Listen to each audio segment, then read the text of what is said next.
good morning boys and girls. So dahil nga sa sitwasyon ng manager, ngayon, dahil Biyernes Santo ngayon, ah magbibisita iglesia tayo. So nagawa ko na to dati. So gagawin natin siya ulit ngayon sa pagdadasal natin si manager. So disclaimer, hindi to dahil alam naman natin maraming masasabi ng ibang tao, pero actually kasi part kasi ng documentary ito na yung Mighty Mike. So ito talagang ang idea ni Mighty Mike is i-documented yung mga bagay na mga nangyayari, kay masaya kay hindi. So disclaimer lang. So it's more on entertainment and reality show din kasi.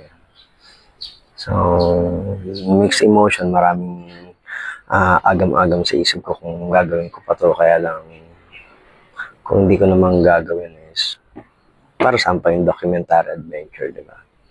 So yun na lang yun. So kayo na lang balang umintindi. Kung hindi nyo namang gustong manood dito sa channel ko, pwede naman kayo lumipas sa iba. So paano? Yun ang plano ngayon. So magbibisita iglesia tayo. Hindi ko na ipapakita yung buong travel, so papakita ko na lang yung simbahan ko saan tayo pupunta at yung saan tayo makakarating. So paano? Punta na tayo.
At ito, dumating na nga tayo sa may Quiapo Church. So masyado maraming tao. Hindi tayo talaga makapasok sa loob.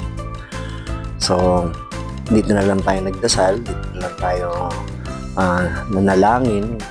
Kasi nga, mahirap pumasok eh. Hindi ka talaga makapasok kasi maraming ninyos ang nakaharang. So kinokontrol nila yung crowd.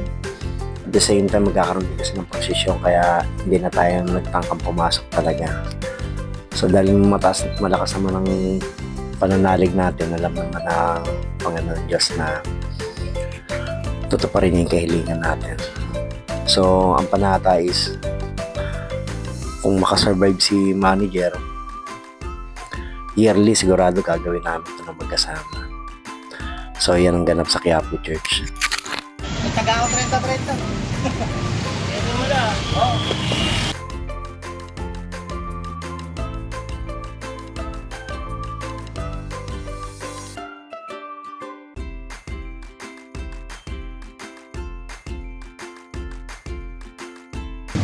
So nandito na tayo ngayon sa Santa Cruz Church. Ayan. So itong Santa Cruz Church na to, sabi ni manager natin na nag-aaral siya sa CCM, padala siyang simba rito kasi dito siya dumadaan at papasok ng CCM. So maliit na background lang tungkol sa Santa Cruz Church. Santa Cruz Church, the minor basilica of Our Lady of the Pilar, also known as the Archdiocesan Shrine of Blessed Sacrament, or simply Santa Cruz Parish, is a Roman Catholic minor basilica in the district of Santa Cruz, Manila, Philippines. It is under the jurisdiction of Archdiocese of Manila. The church was built when the Arabal suburb of Santa Cruz was established by the Jesuit. In the early 17th century, the church had undergone many repairs and reconstruction, with the last reconstruction done in the 1950s.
So, nandito na tayo ngayon sa may nung simbahan na pupunta natin, which is yung Binondo Church. So, itong Binondo Church, madalas din kami magsimba rito. Minsan pa lalo na papadaan, lalo na kapag yung mamimig kami dati sa Kinsora yan. Lahat naman ng naladaanan namin sa simbahan, pinapasok naman namin para karoon ng konting panalang sa maliit na background lang sa the minor basilica and national shrine of Saint Lorenzo Ruiz, also as Our Lady of Most Holy Rosary Parish, and commonly known as Binondo Church, is located in the district of Binondo, Manila, fronting Plaza San Lorenzo Ruiz in the Philippines. It is under the jurisdiction of Archdiocese of Manila. The church was founded by Dominican priests in 1596, served their Chinese converts to Christianity. The original building was destroyed in 1762 by British bombardment. A new granite church was completed on the same site in 1852. However, it was greatly damaged during the Second World War, with the only western facade in the octagonal belfry surviving.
At nandito na tayo ngayon sa pang-apat na simbahan na ating pupuntaan, which is yung Santo Niño Church nga dito sa may Tondo. So, ang Santo Niño Church ay matatagpuan niya sa Tondo. So, maliit na background lang tungkol sa Santo Niño Church. The Archdiocesan Shrine of Santo Niño, also known as Santo Niño de Tondo Parish or Tondo Church, is a Roman Catholic church in the Tondo, Manila, established by the Agustinians. It is the home of the second oldest Santo Niño in the Philippines, next to Santo Niño de Cebu, 1521. The Tondo Church is also the first parish church in Luzon, erected by the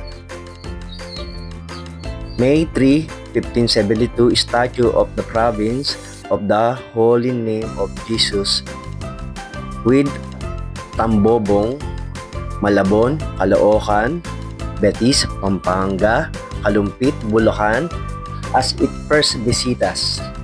It is under the jurisdiction of Archdiocese of Manila. The church houses an image of infant Jesus which originally came from Acapulco, Mexico, and was handed over the wealthy merchant to the Archbishop of Manila at the first time, who later turned it over to the parish priest of Tondo, Manila.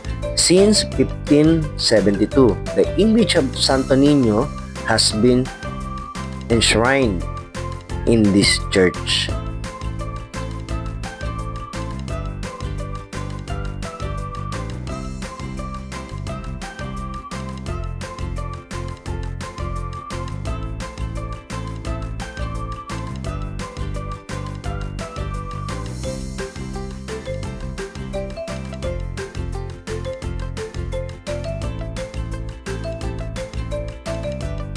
So dito dumaan tayo sa may Tondo, yan.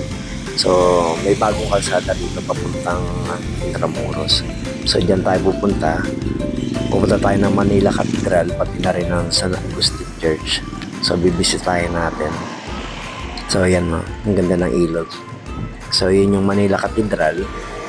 So banda rin sa dulo pa is yung San Agustin Church. So pupuntahan natin. Tara. Tingnan natin kung gaano kaganda yung mga simbahan at nang mabisita na rin natin kasi first time natin pupuntahan lahat ng mga simbahan na ito maliban sa Quiapo.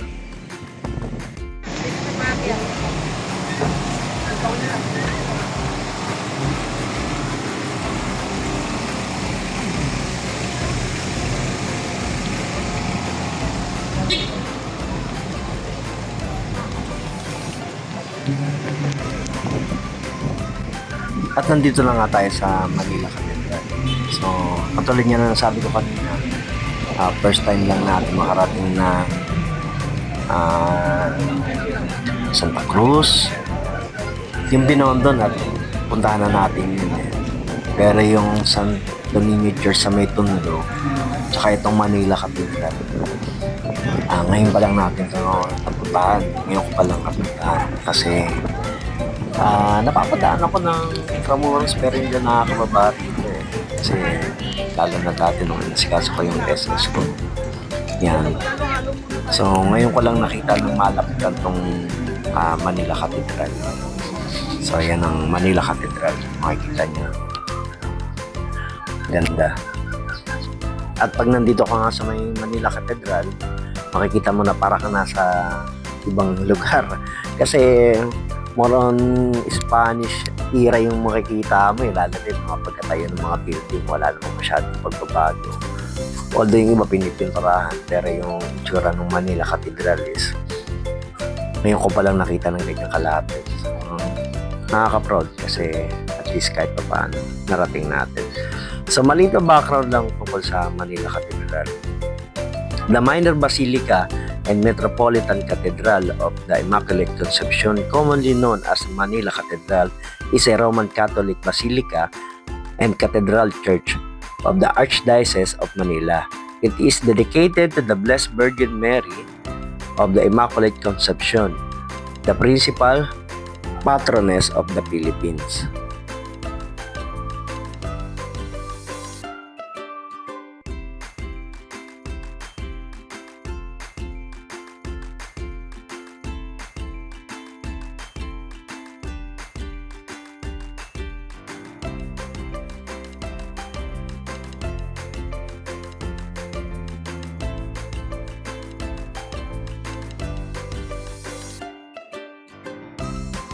At dahil nga nandito na tayo sa Intramuros, so maliit na background na rin tungkol sa Intramuros. Intramuros, within the wall or inside the wall, it is a 0.67 square kilometer, 0.26 square miles historic wall area within the city of Manila, the capital of the Philippines.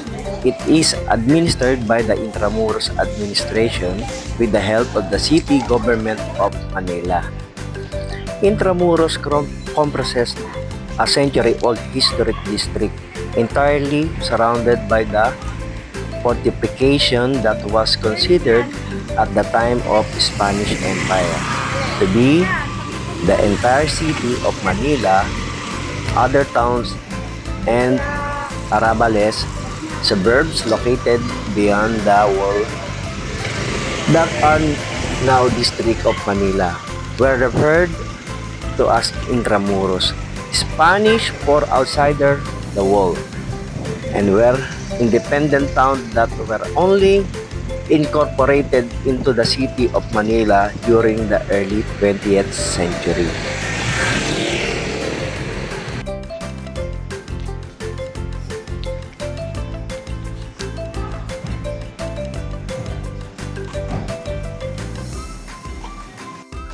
So habang naglalakad tayo, ayan dito, tinuro nga sa atin kung saan yung entrance ng San Agustin Church yan. May nakita tayong tao, yan. Kung makikita nyo may gwardiya civil dyan, yan, nakaupo, yan, kumakain na yan. Yan ang tropa ko, si Joel Billion. So shoutout sa'yo pare. Hindi nakatabi na ate, pogi ka eh.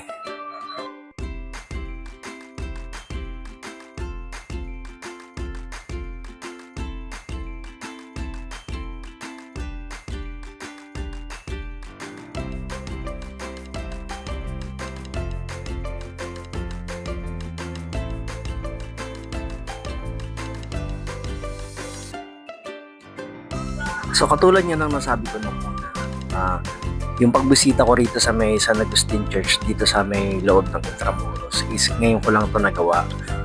So hindi ko alam na dalawa pala simbahan dito. Alam ko Manila Cathedral lang eh. So di ba? Ang tagal-tagal mo sa Maynila ngayon mo lang nalaman na dalawa pala simbahan yan. So ayun, natawa na lang din ako kahit na nalulungkot ako. Natawa na lang ako sa sarili ko kasi alam mo. Sa maliit na background lang tungkol sa San Agustin Church, Manila. The Archdiocese Shrine of Our Lady of Consolacion in Cintur, also known as the Church of St. Augustine and Immaculate Conception Parish, is a Roman Catholic church under the auspices of the Order of St. Augustine, located inside the historic walled city of Intramuros in Manila, Philippines. Completed in 1607, it is the oldest stone church in the country. In 1993, San Agustin Church was one of 4 Philippine churches constructed during the Spanish colonial period to be designated as the World Heritage Site by the UNESCO under the collective title Baroque Church of the Philippines. It was named a National Historical Landmark by the Philippines government in 1976.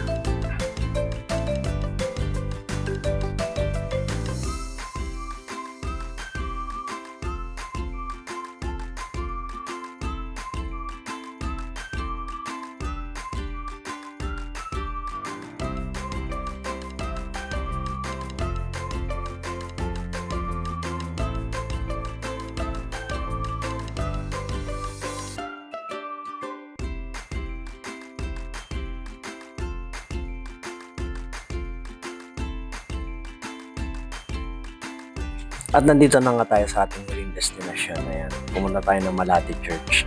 So itong Malati Church, isa rin to sa mga simbahan na madalas kong madaanan pero hindi ko napapasok. So ngayon may pagkakataon tayo na mapasok itong Malati Church, makita yung loob. So maliit na background lang tungkol sa Malati Church. Malati Church, Our Lady of Remedies Parish, commonly known as Malati Church, is a Roman Catholic parish church in the District of Manila. In the City of Manila, Philippines, it is under the jurisdiction of Archdiocese of Manila. This Mexican Baroque style church is overlooking Plaza Raja Sulaiman and ultimately Manila Bay. The church is dedicated to Nuestra Señora de los Remedios, the patrons of childbirth. A revered statue of the Virgin Mary under that title was brought from Spain in 1624, and it's currently enshrined at the high altar. Tatayan, dito na nga natatapos yung ating bisita iglesia. So, I hope na dinggin yung panalangin natin. Pero alam ko dinggin ng Diyos yung panalangin natin para kay manager. Kasi talagang hindi ko maisip tsaka hindi ko kayang tignan na mawawala si manager kagad. So, I hope na gumaling siya, lumakas siya, bumalik yung katawan niya katulad dati para makasama natin siya ulit sa ating mga pagbablog. So, dun sa mga nanonood, suporta lang, pa-pray na lang kay manager na tuluyan siyang gumaling. So, kung bago ka sa channel ko, please like, share, and subscribe. Hit my notification bell na all para sa mga susunod pa na videos na darating. So, paano boys and girls? Bye-bye! See you on my next video.